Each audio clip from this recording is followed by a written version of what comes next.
So do you think the traditional VC model is broken? Broken and gonna die. We're going back to the old school VC model. When I tell people what I'm doing, and people who have been around for 20 to 30 years, they're like, this is what Hewlett Packard did. They went and they found some technologies that they actually thought were super interesting. They brought them in, they gave them some extra support, they gave them some cash, and then they spun out the companies, and it was great, right? Like they actually gave them more support. And so, when I'm talking to the people who've been around for years, they basically just say that history is repeating itself. And I think it's great. Hello, everyone, and welcome to this new episode of the Fundraising Insiders podcast, the podcast where we put what's hiding behind the check and we put it inside the deck. Today, we have a really exciting episode.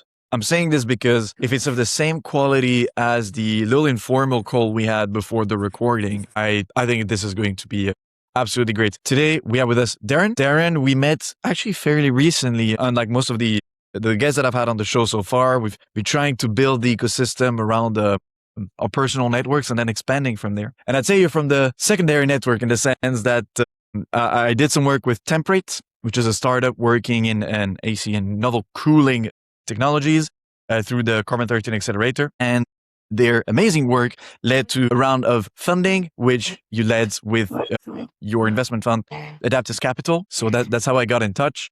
And seeing what you were doing at that very specific take on investing and on the thesis as well. Those are the two main things we will tackle today. It's the thesis you have, how you came to develop it, why you bet on that one specifically. And then we'll talk about how you actually apply this, because you have quite a specific way of investing and of bringing something more. So without too many spoilers, Darren, please introduce yourself. Who are you? Where do you come from?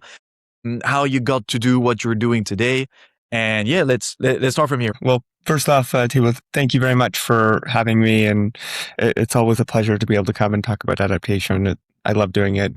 I was telling people on the weekend that I'm one of these fortunate people who don't really have a job. I get to do what I love. So it's always great to be able to talk about this. And then as far as some of the background, I think I'm a middle-class Canadian with the best advantage in life ever. I've had a ton of people around me who have just supported, encouraged me, loved me over the years, and also just kicked me out of the house and said, go do something. And so I recognize I stand on the shoulders of giants and been able to live this interesting life doing a lot of things in my past, whether it's been starting companies, selling companies, working in the financial markets, running an accelerator program for Rice University, where I went and did my MBA.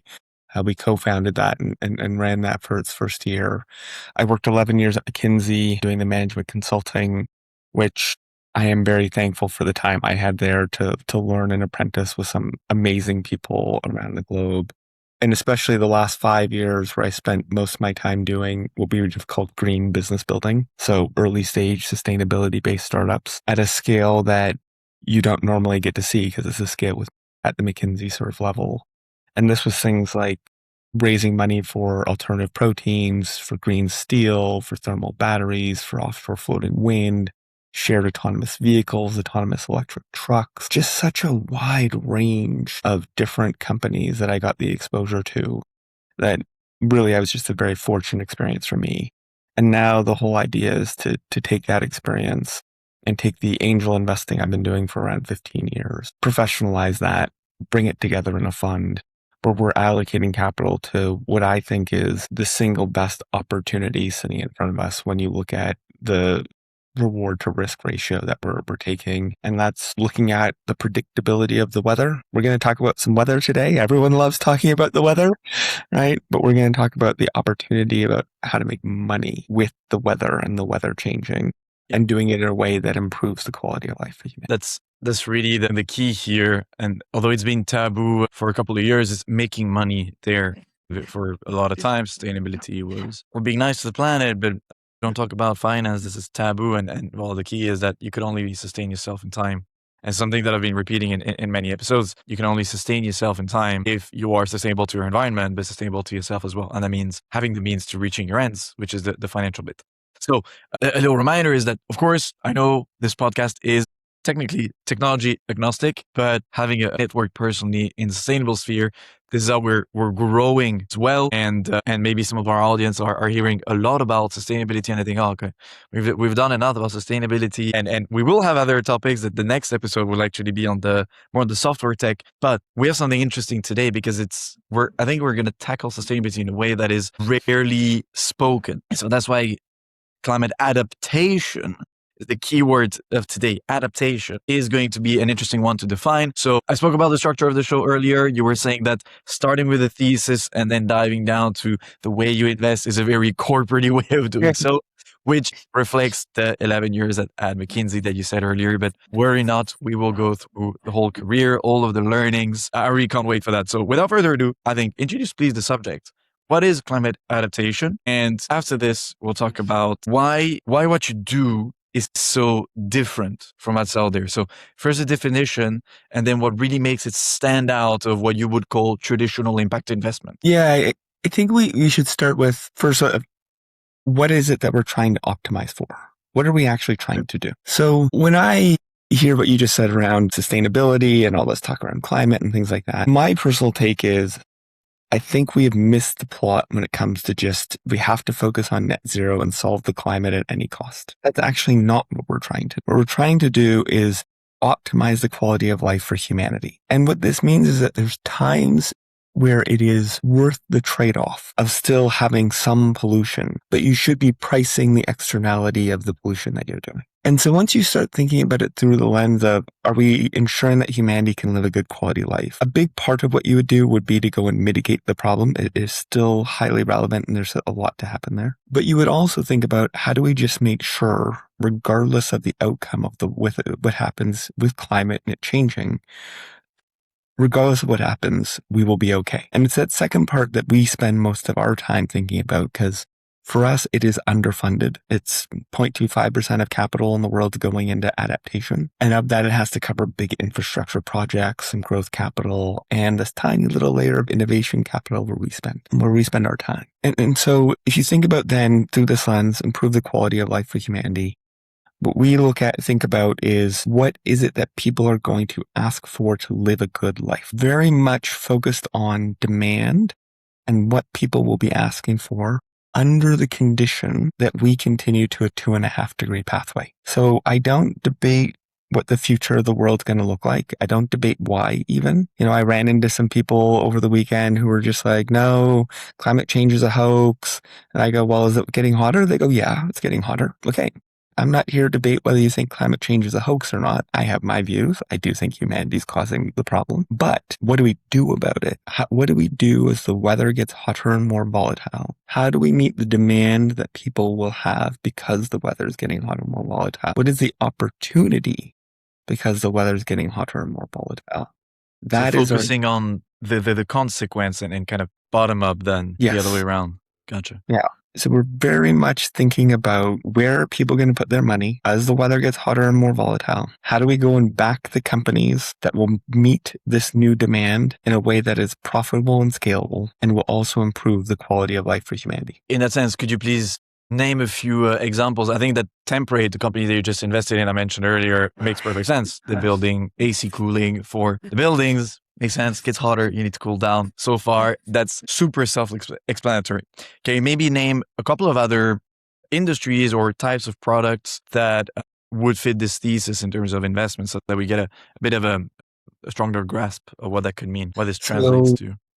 Air conditioning, cooling, definitely, it is the single biggest challenge that's out there. But then, we also think about, there's going to be more events on the grid because of the hotter, more volatile weather is going to put a load on the grid, in addition to all the other trends that are pushing that one. So backup battery systems, grid hardening, things that will help it.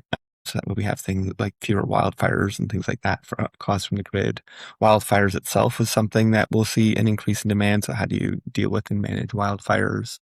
But there's also paint on insulation, because we're going to need more air conditioning going forward and more heating from the volatility of the weather. You'll see things like crop protection, because we're going to have more frost events, and more frost events will have a negative impact on the growth of food. And so we can prevent those. It will see more demand there. Coastal erosion It's another one that with the sea levels rising, you're going to see demand for different things to reclaim coastal properties. We're looking at things around the cold supply chain, atmospheric water generation. That's that really point source and a different way of doing that. Gotcha.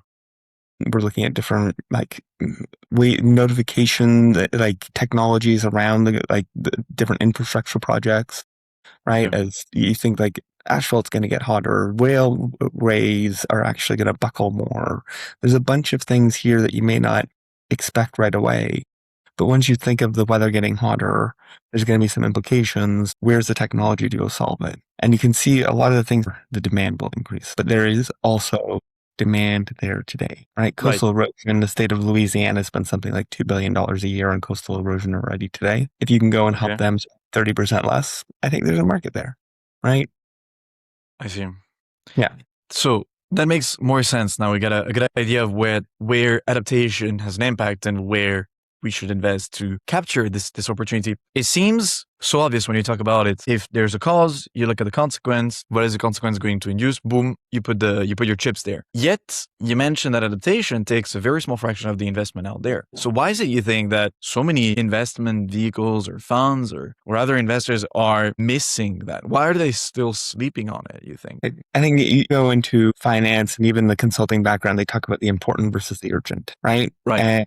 And so if you look at any of the infographics on the risks that we face, in the short term, it's geopolitical risk, it's AI, it's what's going to happen with the space race. It is things like that are going to cause the most urgent risks that are sitting in front of us. And it makes a lot of sense because a lot of these risks are idiosyncratic, or what it means is it's really hard to predict what's going to happen there.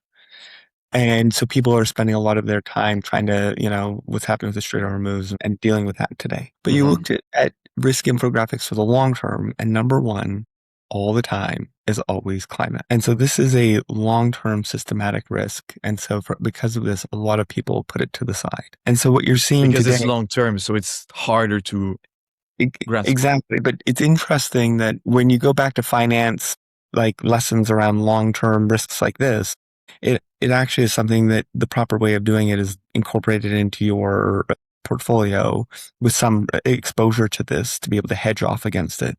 And because it's syncretic that you can predict it so well, you're supposed to be taking some action on it and get some exposure to it and mitigate away from it today. But we're seeing that, most capital today is still focused on AI because it's changing the world.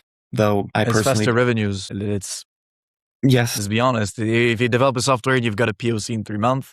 You can exit in sometimes less than 3 years. But you understand why it's going there. Yeah, no, actually. So I do get it in the sense like it is going to change the world. I don't get it from the sense of like, how is it going to be investable? We're already starting to see it now where people are talking a lot more about defensible moats within AI.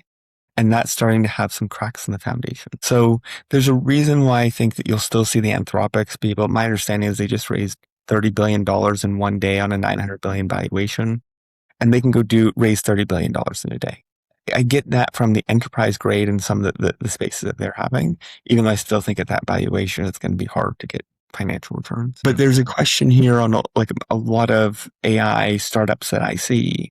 Things that do, the most common one for me is risk analysis software for looking at where we have different flooding risks or wildfire risks or things like that. I think these are all great and wonderful for society. I just don't see them being investable because I don't see what the defensible moat is around them. So for me, I'm looking at AI and going at this current valuation and it being so hard to pick the winners. There's going to be a graveyard of companies there. I don't see why people are allocating to that space. The other thing I think people are forgetting is when you're investing in our world of venture capital, my job is to build companies today that are going to exit in 5 to 10 years time. I should not be investing today based on today's exits. I should be investing today based off where I think the exits tomorrow's exits are going to be. Tomorrow's exits. And so there, I think once the AI bubble pops, AI still eats software as a service. And so I understand why all the software as a service, indexes are showing the decline there. But what's going to be left afterwards is this real push and demand for tangible products, tangible services that actually produce cash. And a whole lot of that will be deep tech in the adaptation space that has this abnormal growth rates to it. And this is we think in 5 to 10 years, we'll get great exits because it'll be one of the next big things. there is something we were discussing earlier is the difference between signal and access, where in AI, there seems to be so much signal and there's signal access and understanding which ones are going to be the good ones. There's a lot of companies out there, but how do you select the right one? How do you access to it? And what you're saying is that there's so much, and it's based on today's market, so the predictability for tomorrow's exit is hard. So you don't even know which ones are still going to survive.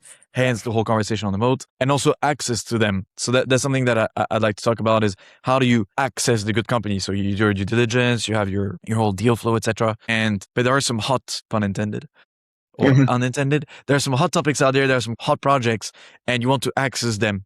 As an investor, can you tell us a bit more about how do you get to those when those are what we could call the sexy companies and everyone's revolving around them, and you need to somehow be the one investing in there rather than, I don't know, the other big names out there. How do you do the difference here? And that's sort of moving towards your way of investing as well. So if you think about the job of an investor, right?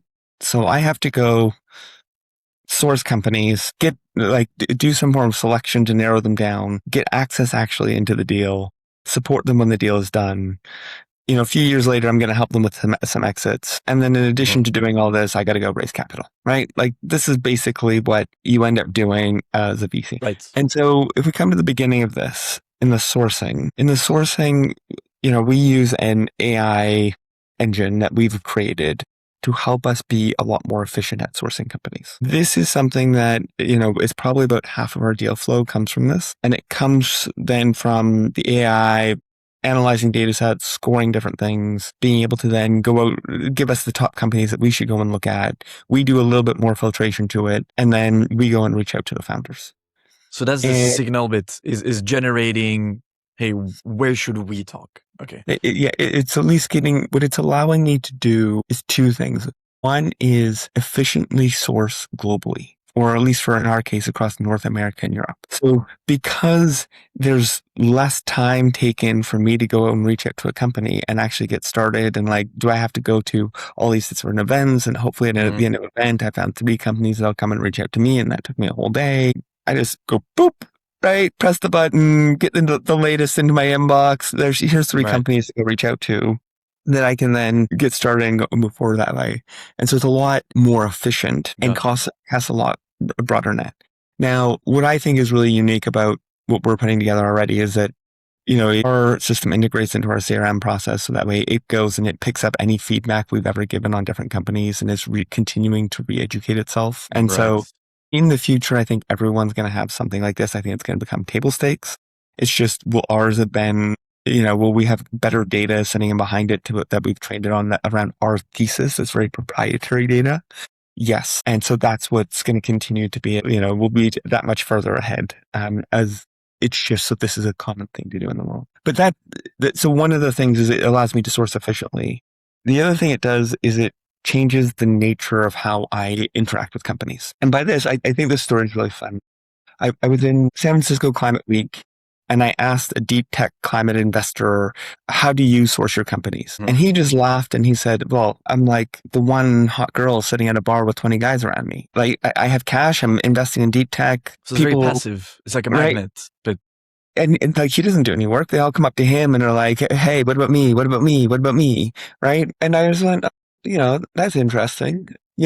I'm the same hot girl sitting at the bar with 20 guys around me, but I use my AI engine and I find one and I go up and talk to him. How does that person feel when there's it's a world that's generally so tough and then someone comes up and starts talking to them? It changes the whole dynamic because I don't want founders groveling at my feet saying, please give me money.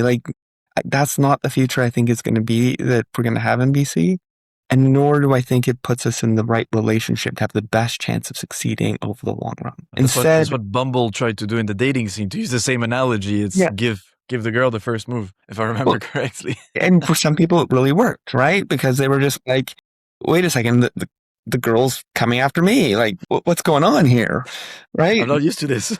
I'm not used to this, right? And so, but we want, because part of our view on the sourcing side is, unfortunately in the world, we're going to have very little privacy going forward. With no privacy, we're going to have transparency over who has all the money, and who are all the startups in the world. In the future, in a few years' time, you will be able to just put into ChatGPT, what people should I go and raise money from?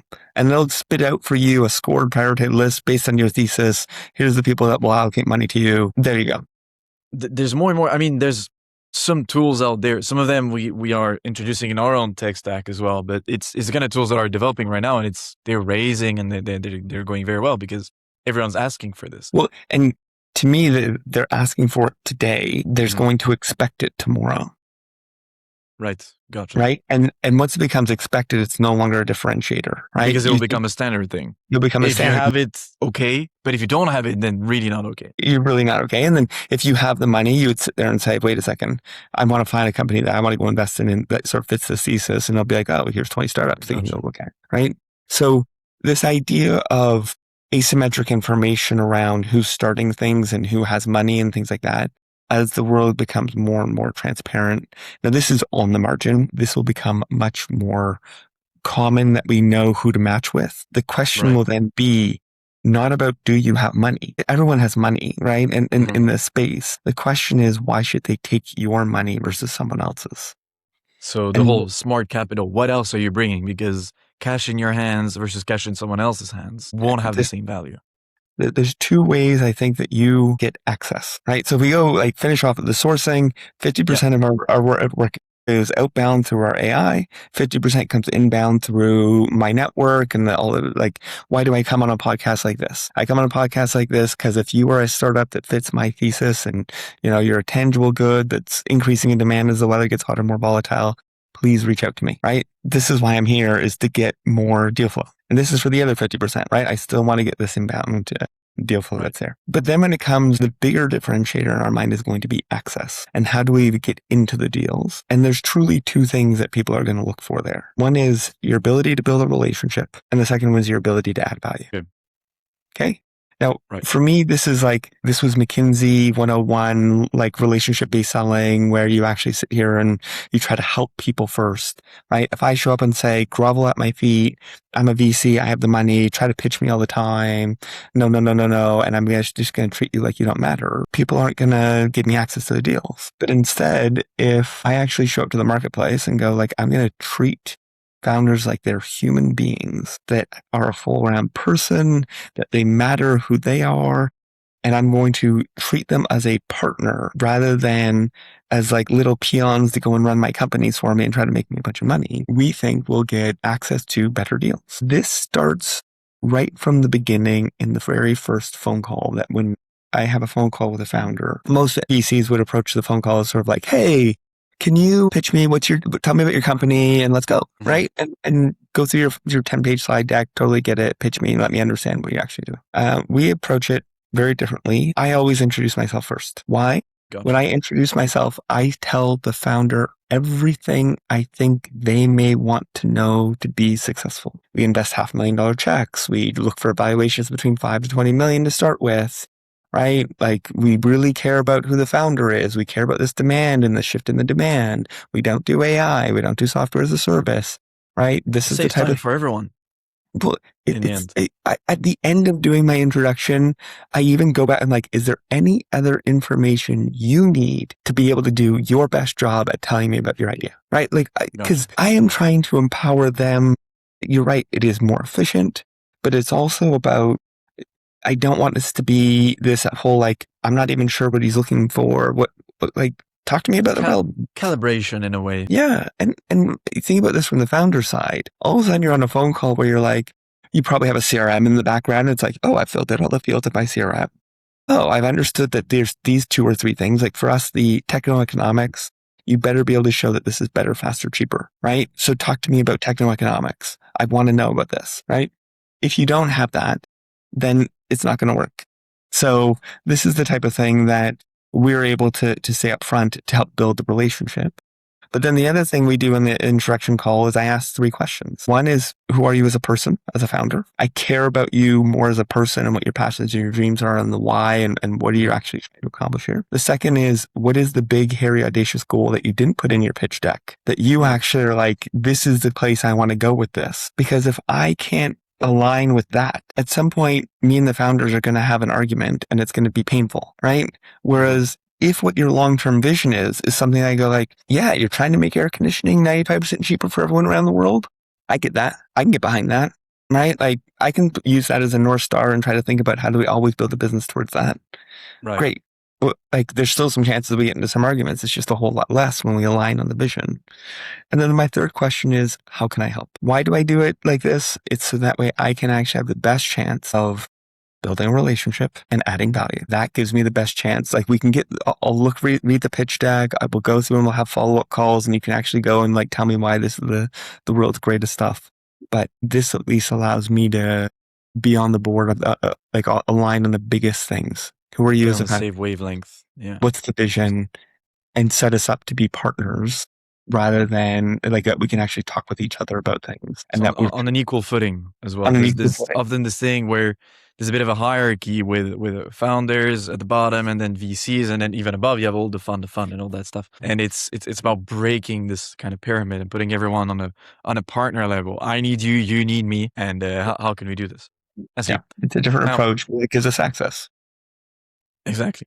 So Yeah. now I'd like to move to second part of the podcast. So some of these questions that I'm going to ask have been either partially or fully answered before, but the idea is also we put everything in the same place, and that way it's also easier to share. So we'll start with the first one, which is the this or that. Very simple. I give you two options. You say either the first one or the second one. Don't try to explain. If there's something where you hesitate a little bit, or if I catch a hesitation, then we'll have a couple of minutes after this to explain. So if you want to say, I don't know, both, you can say both if you want, and we'll discuss it after. So don't worry. There's no wrong answers or something that if you say it's set in stone. You know, we'll come back to it. So that's the first one, and then we'll have the exact same one with yes or no, absolutely the same format. Okay. Are you ready? Okay.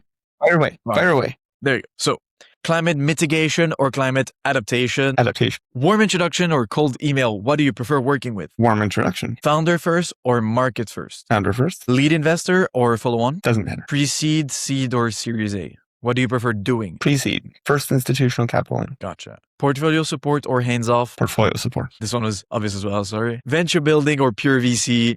Again. Venture building. Now, this one. 10 companies well supported or 30 companies lightly backed? 10 companies well supported. And I'll throw in a curveball in there. Do you think you can do 30 companies well supported? I think I can build that institution, yes. Gotcha. But it requires institutional building on our end to get there. Right. McKinsey or Founder School? Depends. You can say both here. It's fine. It all depends. It has to be both. Yeah. Equity or venture debt? Generally equity. Revenue traction or customer intent letters? Revenue. But both are helpful. US market entry first or prove it locally wherever it is and then expand? Depends on the strategy. Would you prefer an AI native company or an AI enabled company? AI enabled, 100%. Right. Okay, let's go back to some of these because I think that there's a lot that you wanted to explain or develop. Let's start with the last one. Exit in 5 years or stay in the long run. Explain your answer, please. So, like if you think about like for our fund, we recognize our sweet spot is taking companies with $5 to $20 million valuations and getting them to about 150 million valuation, at which point they need pools of capital we don't provide anymore, right? And so then they're out of the nest sort of for us, which is great, right? I thank you. You need bigger, like let's go find a name brand VC that you can keep getting gobs of money from if you are on this growth equity sort of trajectory. Path. Yeah, that type of trajectory. And so from that point onwards, I need to start thinking about exits as a strategic thing. Do I think that this round is actually overvalued? What does this mean with the other like alternative costs that I could do and things of that nature?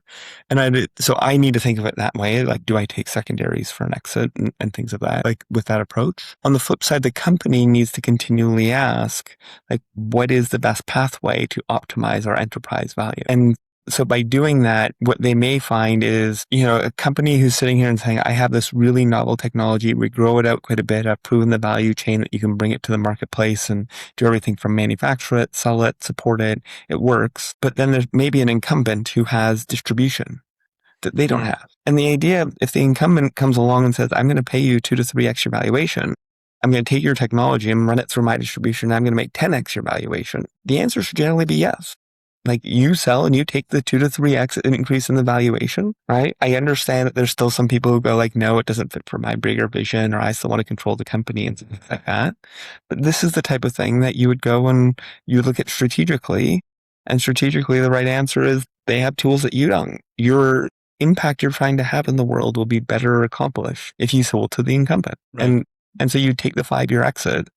It's not going to be as big, but yet it still is the right thing to do, because if you go and operate for another 5 years, you're going to continue to struggle against that incumbent where you take the exit. So maybe this comes from my trading background, where I'm just like, it's a trade, right? It's a really big one. You're selling the whole position or something of that nature, but it still is, what's the expected value of this trade? So it depends kind of answer. That makes sense.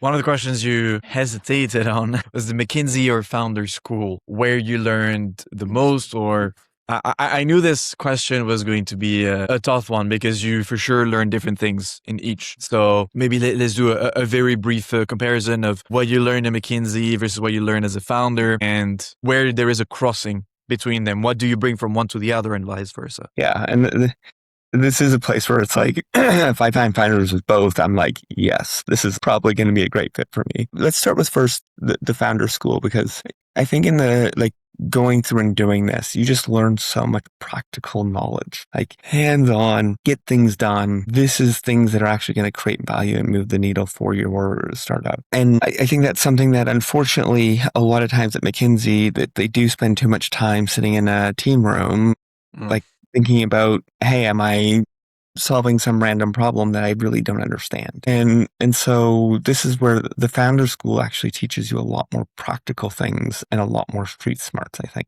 right? Gotcha. Where on the flip side, though, McKinsey, it is a machine around, are you thinking logically? Are you prioritizing this? Are you actually doing hypothesis-driven approaches and trying different things? And they don't let you off the hook on anything. If there's any sort of fault in your logic, they are going to catch you on this. And so true problem solving around how do I approach different things, I think it is an amazing place to go and learn. And you learn from some amazing people and you get exposure to different things. So if you tell me I can find someone who has street smarts from being a founder and has the McKinsey problem solving toolkit and the communication toolkit, McKinsey's a finishing school in a lot of ways.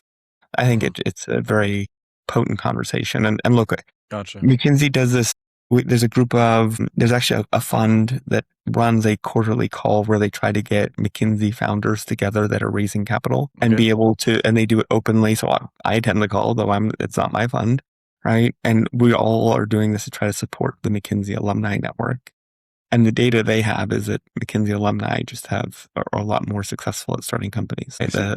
The success ratio, there's a whole bunch of big unicorns that have come with McKinsey founders in it, but it also is just, they don't get so many failures because I think McKinsey people pivot a lot quicker. I see. Okay. I have another question that I wanted to get a bit of a dissection on, but I will purposely keep it for later because it will open for our part 3. So without further ado, let's do the yes or no part, and then we'll discuss that bit and go back to that question. I know there's a bit of a time loops in there, but promise we'll land on our feet. Okay. So let's go with the yes or no. Have you ever backed a company based on the founders alone, ignoring the market, sales, anything? I've backed a couple of companies before there was even a company, right? Like in my angel investing days, these were founders I knew and I wrote a check because of the founders. And then in spaces that, I backed a food delivery company, I guess it's something like 12 years ago now, right? Okay. I could do that when it was my capital and I could really sit here and go like, hey, it's a founder I believe in so much. This is part of running a fund now where I'm bringing in other people's capital. Absolutely, the founder is essential. But unfortunately today, I would say amazing founders who are doing something that I just don't believe in, right?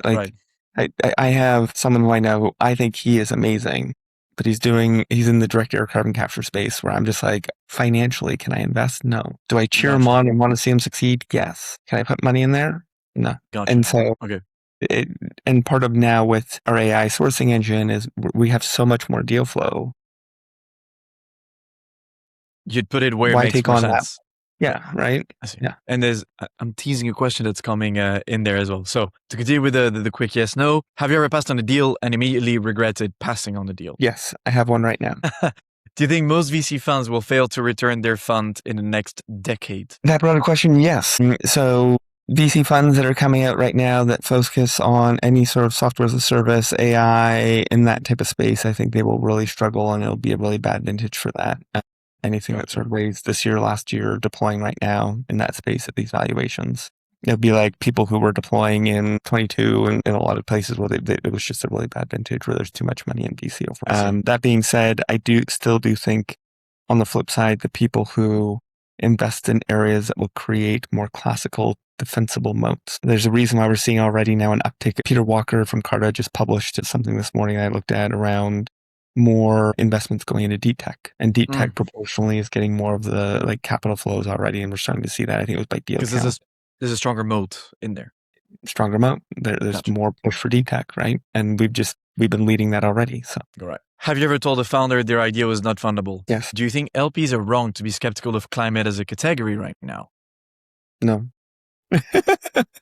What? Okay, we'll talk about this one. Is it harder to raise a fund than raise a Series A? Fund. How about a seed versus a fund? A fund. And a pre-seed? Still a fund. Okay. Has operational support from your team ever been more valuable than the capital you deployed? You can ask our founders that we've worked with. My ingoing hypothesis is that if it's not there, we're close. Right. So do you think the traditional VC model is broken? Broken and gonna die. We're going back to the old school VC model. When I tell people what I'm doing and people who have been around for 20 to 30 years, they're like, this is what Hewlett Packard did. They went and they found some technologies that they actually thought were super interesting. They brought them in, they gave them some extra support, they gave them some cash, and then they spun out the companies and it was great, right? Like they actually gave them more support.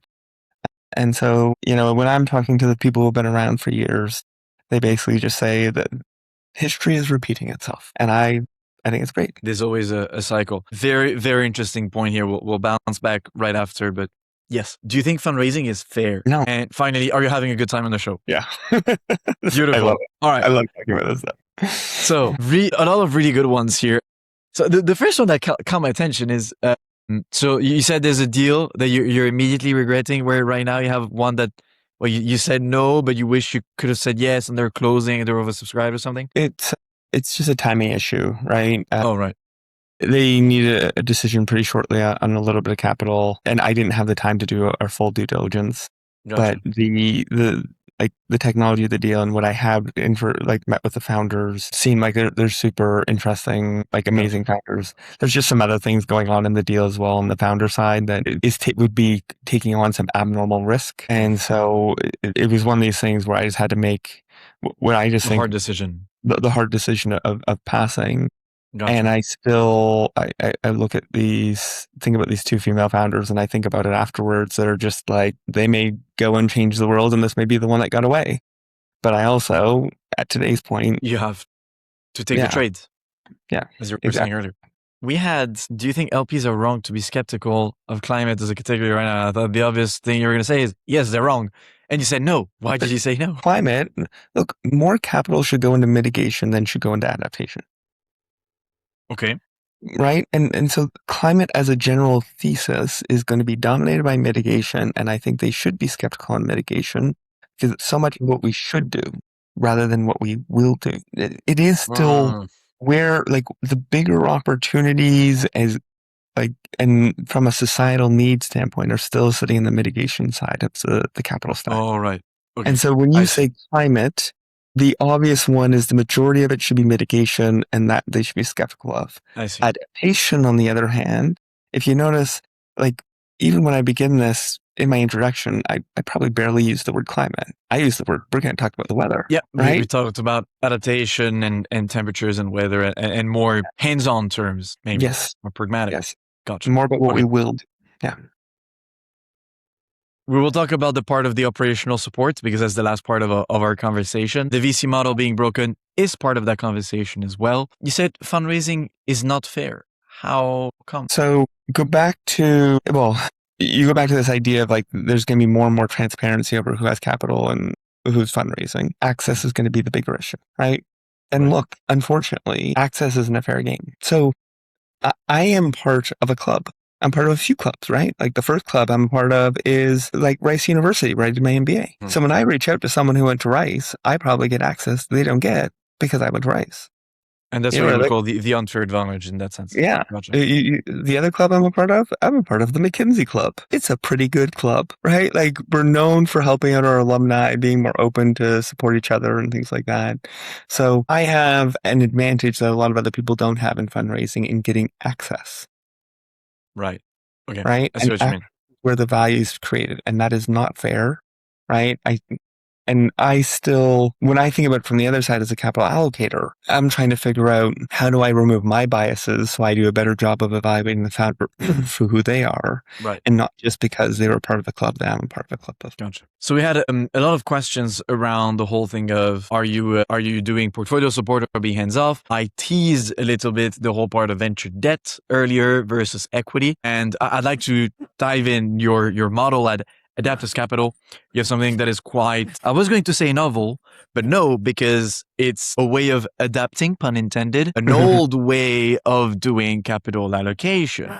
And it's something that I had discussed with a bunch of people in the VC space when they were explaining to me, and I think there's even a book about this, and I forgot the name, that was about the whole history of VC, the whole history of capital, say, equity capital risk. And it's all a cycle. We are on the, I'm not going to call it the brink of death because that's a bit hard, but I think it's on the closing side of a loop where it went from being very supportive and then just allocating capital, spray and pray, and just expecting those really fast exits, especially in the software sector. But now, because of so many innovation in other sectors where this type of investment doesn't fit, we're seeing the need for something different. And especially when it comes to hardware, when it comes to capital, when it comes to patient technologies, if I want to call it. We had so many guests on the podcast, and it's becoming a recurring thing that's answered yes to the question of, is the VC model broken? And everyone has their own take. We had DC Palter on one of the episodes that should be coming out tomorrow, I think, or sometime this week, who is building something called On Venture Capital, which is specifically for companies that are not necessarily venture backable, but to bring in capital and active support. So it's bringing something different. We have more and more strategic investing. CVCs are making a big comeback with their strategic minds because they bring more to the table. There is also a big emergence of venture builders. Venture builders, there was a big time with a lot of accelerators a couple of years ago, and it all realized that the base layer was missing, which is the solid foundations of venture building. And to do venture building, you need to provide support. So now I'll let you define what you mean by support, and how do you as a VC introduce that support in your deal, and how do you sustain it with models such as the venture debt that I teased earlier? Yeah. So I think we need to start this actually from the beginning with an interesting question that I'd suggest you ask your investors around, who is your customer for a fund? If a fund believes their customer is their LP, like, then their job is to go and try to get as much as they can out of the startups, right? Allocate the capital like in a diversified way for the LPs to get the diversification that they're looking for. So that way, because this is what the math is about with the power law. It's like, does the fund diversify internally by getting to 30, 40 companies? So that way then you get a more like even distribution and the higher like values come up from that. Or does the fund ask the LP to do this by going and getting a second fund, and two funds together of 15 companies each can be the same as one fund with 30, right? 30, right. Roughly speaking. Now, of course, the theses are different. There's some different things that are there, but you can sort of get your head wrapped around that sort of idea. But if you think your LP is your customer, you behave in one way. If you think the startup is your customer, you behave completely differently, right? You sit here and you start thinking, wait, how do we actually treat you as a customer with a more equal relationship?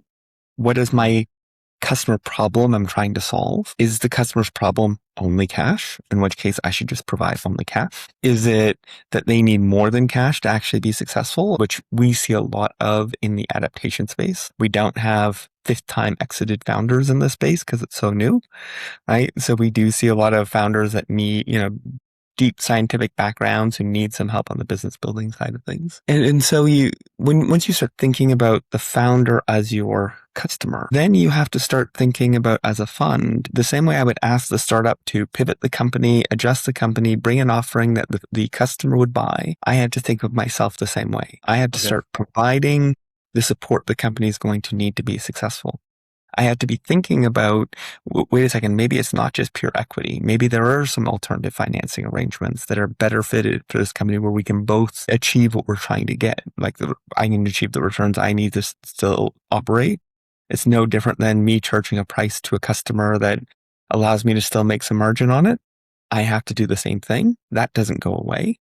But on the flip side, I can adjust my price and my pricing structures as a service model. Is it a straight equity model, right? Like there's different things I can do here based off of what is the benefit for the company. So I think the big thing is about, does the VC have the attitude that the company is their customer? If they do, then they'll go and they'll start building the things that they believe the companies need for support to be able to go and accelerate and be successful. So the silver lining here that a lot of funds will probably raise as a remark is that, well, we only have a 2% management fee, and the time we spend on deal flow and sourcing and scouting and all of that stuff, it's not that you can't unlock more or suddenly take 3% and put that into venture building and support, etc. So can you tell us about the model that you came up with that allows you to do both those things? I suppose that the AI tool that you mentioned earlier is part of reducing the allocation of resources in the deal flow while getting the same results. That frees a bit more on the support.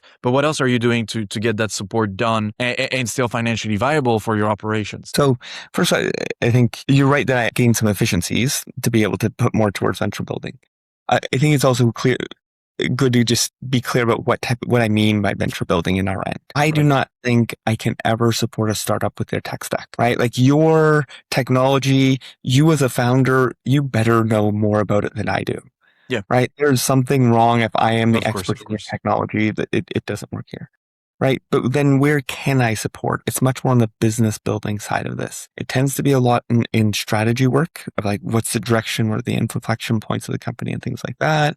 Go to market. I don't think I've ever met a founder who's commercial enough for me. I was on a call this last week where they were like, oh, we're slowing down on the tech side. We're going to move like the COO over to be more focused on the tech side of things.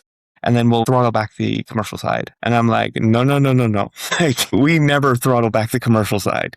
Right. It's always go time. It's like, how do you actually do organizational design? Some things that are sort of these topics that you don't need to be right there to support with, but are much more directed towards building the business, right? Like the economical side of the business, right? Gotcha. For the technical support, you need grants, you need universities, you need other partnerships that we can't provide.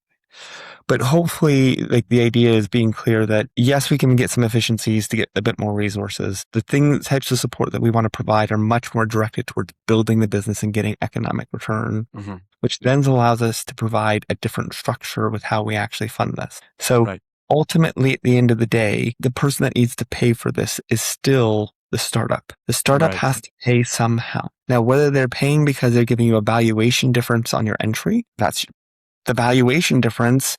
The VC needs to be able to recognize like that discount is what you're getting paid for bringing in the extra services and then run the cost benefit analysis of the extra services they're giving towards that. I happen to like being a bit more transparent where I sit here and we go, hey, like, here's this extra piece of work that we're going to do in a sprint fashion. There's a specific problem that we want to go off and address together. My venture builder support is not, put a seconded like chief financial officer there for you or something like that, or a part-time, like a fractional CFO. Don't do any of that. It's either we're in or we're out. If we're in, we're in and it's intense and we're working together, or we're done. Maybe this comes from my consulting background and thinking about it in these types of structures. And if we do it to build a specific part of the business. There should be a value proposition to building that part of the business, in which case we will still issue venture debt. So that way the startup itself doesn't have to pay the cash and they can get accelerated more. From a cash flow perspective, the startup can get the support. But then our thinking is by doing it as venture debt, we do get a little bit of downside protection if something goes wrong with the business, but we also basically get some conversion rights and some things like that. So we allow the founder, what I always say is like they get to use Series A dollars when we convert the venture debt. Right. Pre-seed support. Gotcha. And this way it doesn't dilute the founder so much. So I get downside protection. The founder doesn't get so much dilution. What this also avoids me having to do is like rebalancing or doing some things with the founders where they've been diluted too much and having to top them up because we just don't dilute so much throughout the process, which is actually a good thing. So yeah, thanks for explaining this model. I hope that more people get inspired from this, and in a way, that's also something we're building towards with pitch deck creators. We're soon going to launch a sort of a POC, a fundraising launchpad where, well, we don't have the funding part, unfortunately, not yet, but we do want to bring this support. And I'm absolutely with you that venture building is going to grow even more in weight in the industry, and that kind of support is so essential. You said it even from McKinsey, you have to learn by doing, but also so learning from people who've done it and being connected to really knowledgeable and advising peers. So I believe the venture building is some of that. You said that you never had a founder that's commercially to your level, and that's what you're bringing there. So it's part of also what makes a good founder is to be coachable, to have the ability to say yes in not being the best in certain things and being coachable. So for those couple last minutes, I think that we've done a lot about the thesis, how you're converting this, how you're applying it to your specific industry. And I will go maybe a step above, which what you were saying is there's one thing that you need to do constantly as well is you need capital. And so you need to raise funding. Now, climate has a sexy face in a certain way, but because of maybe the longer term returns that are perceived in this industry, it could appear unsexy to the eyes of most LPs. So can you tell us a bit more about how is it raising a fund in adaptation when adaptation might not seem as sexy as we mentioned, the seemingly fast return AI or any other domains out there? How do you approach this? What are the key things that you bring forward? What's your elevator pitch to saying you should invest in what I do and not what other people do, outside of your tremendous 51% IRR on your track record? look, I think there's so much around finding people who are already ahead on your thesis. It is so hard, whether it's a startup or whether it is a fund, to be able to take someone who's never heard of your thesis and convince them this is the place to be, right? On the flip side, at least if there's someone who has had some interest in climate, has some interest in adaptation, has some interest in deep tech, right? Had a challenge around the weather, right? Who's shown that they've invested in an emerging manager already. Like one of the best things you can do is, in this whole transparency, be really clear about, is this even something that someone would consider? And if the answer is no, the answer is like no, right? Now It's not going to change their minds. It's not going to change their minds. And then if it is that the answer is at least maybe this is something they would consider, I still firmly believe the best thing you can do is listen. You actually go and talk to LP. Like I have a call here in 2 minutes with a potential LP where I'm going to go and I'm going to ask them, like, what is of interest to you? What are you trying to allocate towards? Do you have problems that I can help with? Here's some things that we're thinking about that are unique, right? That you can, and what we do that is differentiated. But it's not like, I can't pitch of I'm God's gift to this world, you go and invest. In this world where I'm not AI with the hype investments where I can like try to lord this over people that I get access to Anthropic and you don't. Instead, I have to be able to be like, no, am I helping you with your problem? It's a little bit the magic wand question I asked you in our little informal call a couple of weeks ago. If you had a magic wand, what would you get? What would you wish for as a fund? And those are pretty much the topics that we tackled today. It was about the access. It was about exiting down the line, and here about fundraising. So yeah, okay, a lot about listening. And I think this also reflects on the VC to LP level, but it's also great advice, as we were saying earlier, from a founder to VC level. Founders, don't be afraid of asking a VC, what is it that you want? And you anticipate that by introducing yourself and saying it up front in the first call. But if it's not something that doesn't necessarily appear in the first couple of minutes, don't be afraid of asking that. I know that you have that very important LP call right now, so I'll let you go. Do you have any last words, any last wisdom or anything cool you want to mention, a cool project you're working on, cool company you were investing in, something you want the audience to reach out? I mean, truly reach out to me if you are at all interested in allocating to the space, of course. I don't think there's anyone else who can give you the exposure into adaptation, especially the opportunity in adaptation that we can give you. But also it's founders, right? The founders who are doing great things where you clearly see these are tangible products that will increase in demand as the weather gets hotter and more volatile. Love to talk to you. And you're raising a fund. Very, very last sentence. How much are you raising? The thesis adaptation, we've talked about it. Yeah, raising $30 million US. It's a US domiciled fund, but we invest across North America, Europe, and go from there. Gotcha. Beautiful. Thank you so much, Darren. And we'll hear you very soon. Cheers. Bye-bye.